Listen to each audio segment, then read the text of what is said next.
I am very much disappointed and scared if the humanity has come to the point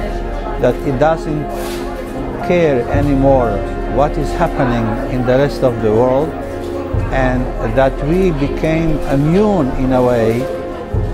seeing the pictures of the blood of small children and people killed there just because they found themselves